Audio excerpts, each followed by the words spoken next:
ગાડી પાછળ બેન લાયસન્સ લઈ આવ્યા છો? જાવ ને હવે, ગાડી શીખી હું, ચલાવી મેં, ઓવરટેક મેં માર્યા, ત્યારે જ એક લાયસન્સ મળશે આપણને. યુહુ! તને કોઈ દિવસ નહીં મળે. ઉલટાનું તને જે શીખવાડતું હતું ને એ મોટર ટ્રેનિંગ સ્કૂલ નું લાયસન્સ કેન્સલ થઈ ગયું. હું નામ હતું પેલા મોટર ટ્રેનિંગ સ્કૂલ નું? અંતિમ યાત્રા ટ્રેનિંગ સ્કૂલ. અંતિમ અલા જતીન બત્રા ટ્રેનિંગ સ્કૂલ. હું અંતિમ યાદ. જો કે બરાબર છે, તે જે હિસાબે ચલાવી તે પ્રમાણે આ જ નામ હોવું જોઈએ. શીખતી હતી યાર, come on. Room room room, PP, બાજુ કસો, પીપી, બાજુ કસો, પીપી. ગાડીનો દરવાજો ખોલો, કોઈ કાયું. શું ગાડીનો દરવાજો ખોલેલી? સ્ટુડિયોમાં છે આપણે. કોણ છે લા? તું છે? તું છે? હા હું છું, ખોલો. મારા નસીબમાં બે જ જણ છે. એક આ બેઠેલી માઇકલ સુમાકર અને એક તું માઇકલ કશું ના કર. ખોલો ને યાર, ખોટી હોશિયારી મારો છે યાર. એ અકળાઈશ નહીં ને તો નહીં ખોલતો. જા થાય કર લે. ના યાર સોરી યાર, તું ખોલો યાર. કેમ આવું? બકા, દુઃખ છે ને, દુઃખ એ હંમેશા સાથે જ રહે અને સુખ આવતું જતું રહે. એટલે વાઈફ હંમેશા સાથે જ રહે પણ સાડી ઘેર આવતી જતી રહે એમ. ચૂપ રહો હવે. ગીતો કા મજા આવી ગઈ. લે જો મારી વાત શાંતિથી સાંભળી લેજો. તને કહું, સોસાયટીની બધી આની બેનપણીઓ છે ને એ બપોરે આવે છે અને અંદર એસી ચાલુ કરીને રૂમમાં બેઠા હોય છે શાંતિથી. હવે તું વિચાર કર, 12-15 જણ આમ ભર્યા હોય, એમાં તંબુરોલા ઠંડક લાગવાની તને. અને અંદર જવું તો વાતો કેવી એ લોકોની, હે કે પેલી મંગળા માસીની દીકરી કોક હારે ભાગી ગઈ, પેલી ભદ્રાને ડિલિવરી પ્રોબ્લેમ છે તો બાબો નથી થતો. અલા પણ હું એમ પૂછું, ભદ્રાને બાબો ના થાય એમાં મારો વાંક? ચૂપ રહો હવે. તો પણ બપોરે શું કરો છો તમે? કઈ નહીં, હું આ એસી માં અંદર એની બેનપણીઓ હાથે બેઠી હોય અને હું બહાર રૂમમાં છાપું પકડીને આમ હવા ખાતો હોઉં. બીજું હું યાર. એટલે પણ પંખો તો ચાલુ કરાય ને ભાઈ. કશેક તો લાઇટ બિલ બચાવવું પડશે ને. મેં તો હું કરું છું અત્યારે ડિઓડ્રન્ટ છાંટી કાઢવાનું પછી હવા ખાવાની, એટલે આમ થોડુંક એ થાય, આમ ઠંડક જેવું લાગે. મજબૂરી છે લા. તું એક મજબૂરીનો ભાવ આવે ને એવું કઈ ગીત વગાડ દે. ચલો એ બધું છોડો, તમે મને કહો કે મને શું આપું? મને શું પૂછે છે? આમ છે ને, આમ યાદ રાખે ને એવું મારે કે આમ એને તોડી નાખે એવું આપવું છે. તોડી નાખ ભાઈબંધી તોડી નાખ. ચૂપ રહો, બોલો ને. એ શું કર, રિંગ આપી દે. હવે જ્વેલરીના શોરૂમમાં જાય છે તો રિંગ આપી દે. રિંગ ના, મારે એને કઈ મોટું આપવું છે. તો ટ્રક નું ટાયર આપલી તો છે ને યાર. બે ના ભાઈ. હેલો સાંભળ, જો હું એમ કઉ છું. હેલો મેલ દીધો. હેપી દિવાળી જો ભી હે. અરે હું છું હવે. હા બોલ.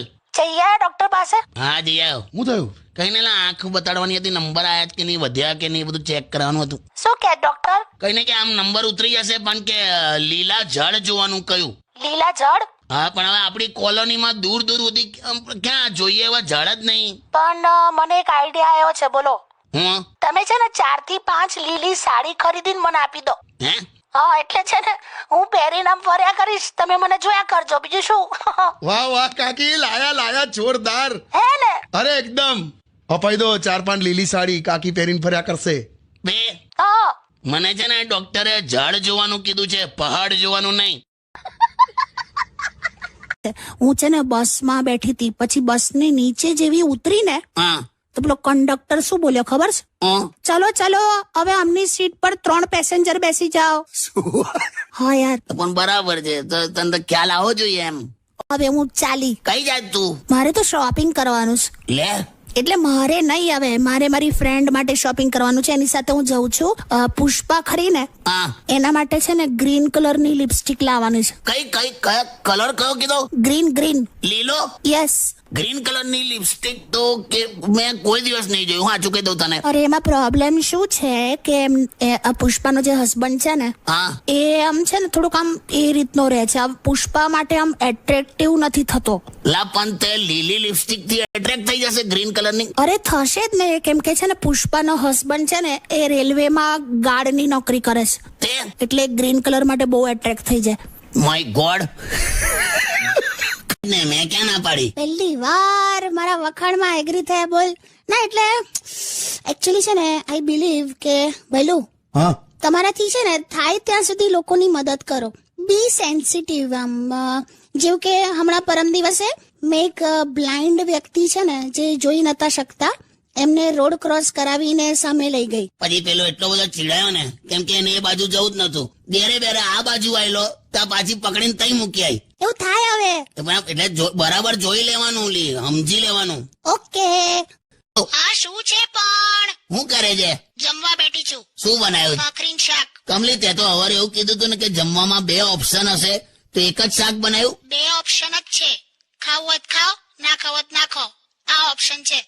તારે તો ઇન્ટરનેટની જરૂરત જ નથી, તું તો એમને વર્લ્ડ વાઇડ છે એમ.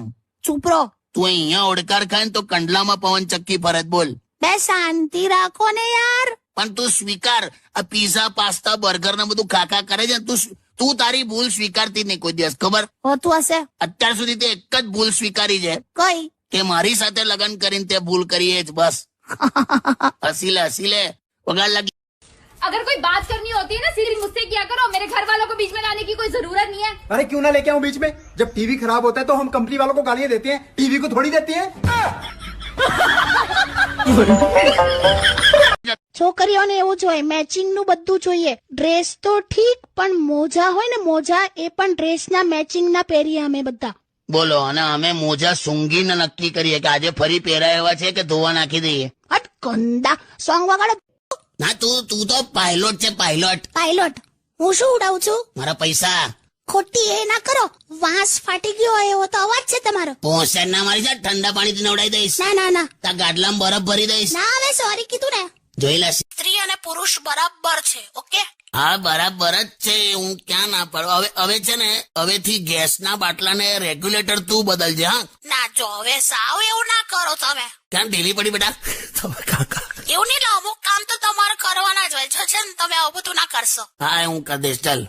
પછી એવું કહેતી હતી કે લોકોને કે ખરો કે સાચો પ્રેમ મળી જાય છે એમ. કોણ કહેતી હતી? નિર્મળા. એટલે હજી તમે એના ટોપિક પર છો? આ તો યાદ આવ્યું એટલે પછી મેં કીધું. હા શું? મેં પણ કીધું કે ખબર નહીં લોકોને સાચો પ્રેમ કેમનો મળી જાય છે. બાકી મને તો ટ્રેનમાં ચાર્જિંગ પ્લગ વાળો ડબ્બો પણ નહીં મળતો. પછી આમ હે કરીને હસી, થોડી આમ જોક કર્યો તો ખુશ કરાવી દીધી મેં. પત્યું તમારું હવે? હા. હવે સાંભળો, આપણી કામવાળીને હજી આવવામાં 7 દિવસ બાકી છે. હા, ઓહો, મને એની એટલી યાદ આવે છે ને. મને પણ. હે શું? અને સાંભળો, પેલી બીજી વાત એવી હતી, હા, પેલી આપણી ગાડી છે ને, એની હવા પાછી નીકળી ગઈ. એ ટાયર છે ને, એ પંચર જ છે, હવે એ બદલાવાનું જ છે. ના ના સાંભળો, એ આખું ના બદલાવશો. કેમ? મેં છે ને ધ્યાનથી જોયું ને, તો એમાં શું છે, ઉપરનું ટાયર પ્રોપર છે, બસ નીચેના ભાગની હવા નીકળી ગઈ છે એમ. હે? એટલે છે ને નીચેની સાઈડ થી જ પંચર છે એવું. તું દોસ્ત શું કરું તારું? કેમ, બરાબર તો કીધું. ના, તું તારા લેવલ પર બરાબર જ તે કીધું. તું રહેવા દે, નીચેની સાઈડ થી હવા નીકળી ગઈ છે એવું બોલાય? કાકા કઈ નહીં. તું ને યાર. સારું છોડો, આ તો કઈ કહેવાનું પણ નકામું છે તમને. બે તું મૂકને. હવે 2023 સદબુદ્ધિ આપે ભગવાન તને, એવી પ્રાર્થના. શું થયું? બે મૂક. હવે સવિતાએ મને શું કીધું કે વેલેન્ટાઇન નું કઈક આલો ને ભાઈ. હા, શું વાત કરો છો? તો હું તો યાર એક ધબકારો ચૂકી ગયો કે હવે આ વેલેન્ટાઇન માં બોનસ નું ક્યાંથી ચાલુ થયું એમ. પછી કઈ મેં કઈ પૈસા બચાવવા માટે મેં એને ગુલાબનું ફૂલ આપી દીધું. મેં કીધું વેલેન્ટાઇન માં આ જ હોય એમ. તો હું કરવાનું? પણ યાર તમે પણ ખરા છો ને, અત્યારે વેલેન્ટાઇન ના દિવસોમાં ગુલાબ અપાય તો હું કરું લી, પણ પૈસા બચાવવા કર્યું. હવે એમાં શું સમજી હશે મને ખબર નથી. અત્યાર સુધી મને બેન બેન બેન કહેતી હતી, આજે સવારથી મને દીદી દીદી દીદી કરે છે. અલા પણ એટલે ભલે તને બેન કહેતી હતી, અત્યારે દીદી દીદી કરે છે ને. હા તો પણ ભલે ને દીદી દીદી એટલે બેન જ થયું ને. જો એક વાત સમજી લો, હું એક સ્ત્રી છું, એટલે એનો આ દીદી દીદી નો અર્થ મને બહુ સારી રીતે સમજ પડે છે. લા યાર, એટલે છે ને તમે એનું વેતન ચૂકવી દેજો. ચૂકવેલું જ છે. ના, વધારે ચૂકવી દેજો. મને વેતન પોસાશે, મને સોતન નહીં પોસાય. અરે કાકી ક્યાં છો યાર, આઈ મિસ યુ. બે એટલે હવે આમ એ સાદી રીતે કીધું. અરે બૈલું તું આવ ને, મસ્ત તું જો. આમે જો વેલેન્ટાઇન વીક ચાલુ થઈ ગયું છે. Happy Valentine week. Yeah same to you કાકી. કઈ જલી વે? બ્યુટી પાર્લર માં આવી છું. કમ તઈ?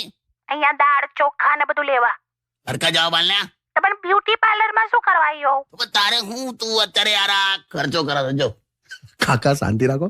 અરે આ વેલેન્ટાઇન વીક કહેવાય, તમને સમજો તો મસ્ત હું તૈયાર થઈશ ને બ્યુટીફુલ આમ પેલું મેકઅપ ને બધું કરીશ ને. અને બે સરકારી આવાસના બિલ્ડિંગ ને કલર મારો એટલે નવું ના થઈ જાય. કાકા તારે જો ને. અરે તમારા માટે તૈયાર થઈ છું, ખબર છે તમને? હા પણ મને રહેવા દે, ચાલશે એમ. અરે કેટલો મસ્ત મેકઅપ કરે. મેં તમને બધા વોટ્સએપ પર ફોટા મોકલ્યા છે મારા, તમે જો. સેલ્ફી પાડીને જે ડિલીટ કરી દેવામાં આવે ને એ જ અસલી ફોટો, બાકી બધી મોહ માયા છે. પત્યું તમારું? હેલો. હલો, સાંભળો. હા એટલે આપણા સોસાયટી વાળા બધા એવું કહે છે કે પેલા લોકેશભાઈ ખોઈ ગયા છે ને, હા. તો કે હવે પોલીસ કમ્પ્લેન કરાવી દઈએ એમ. કોણ કોણ કોણ ખોઈ ગયું? એટલે અમારા સોસાયટીમાં એક લોકેશભાઈ કરીને છે, કંઈક નર્મદા પરિક્રમામાં નીકળ્યા હતા, 1.5 મહિનાથી કોઈ કોન્ટેક્ટ જ નહીં. અરે બાપરે. લોકેશનું લોકેશન ખોઈ ગયું છે એમ. સાંભળો, હા તો બધા કહે છે પોલીસ કમ્પ્લેન કરવી છે. કોઈ જરૂર નહીં, લાચું કહું તને. કેમ એવું કહો છો? જો આ લોકેશ છે ને છેલ્લા કેટલા વખતથી ઇન્સ્યોરન્સનું પ્રીમિયમ ભરતો નહીં. હા ઈએમઆઈ પર બધું ચાલે છે, ઘર ગાડી બધું લોન પર છે, ચૂકવતો છે નહીં. હા તો તે તમે ચિંતા ના કરો, બેંક વાળા જાતે જ શોધી કાઢશે એને. હા ચુલા, બરાબર. બેંક વાળા આ બાબતમાં બહુ સ્પીડમાં હોય છે. તમે શ્યોર છો? હાલી શ્યોર એક પળ. શું છે? રેવા દે ને, હુવા દે ને, કઈ ઉઠાડીને હેલો બોલાવડાવે. અરે આ ઉઠે ને એટલે તરત જ રડે જ છે. બોલો, આખો દિવસ રડ રડ રડ રડ. તો પણ શું કરેલી, બીજું શું કરે બોલ. માથે વાળ ના હોય, મોંમાં દાંત ના હોય, બોલતા આવડતું ના હોય, ચાલતા ફાવતું ના હોય, માણસ રડે નહીં તો શું કરે? યાર તમે તો કેવું બધું એનાલિસિસ કરો છો. તમે મૂકી દે, તે સાવ ટાઈમ પાસ કરવા જ ફોન કર્યો, મને ખ્યાલ આવી ગયો. મૂકી દે, ચાલ હું પછી શાંતિથી ફોન કરું. ચાલ.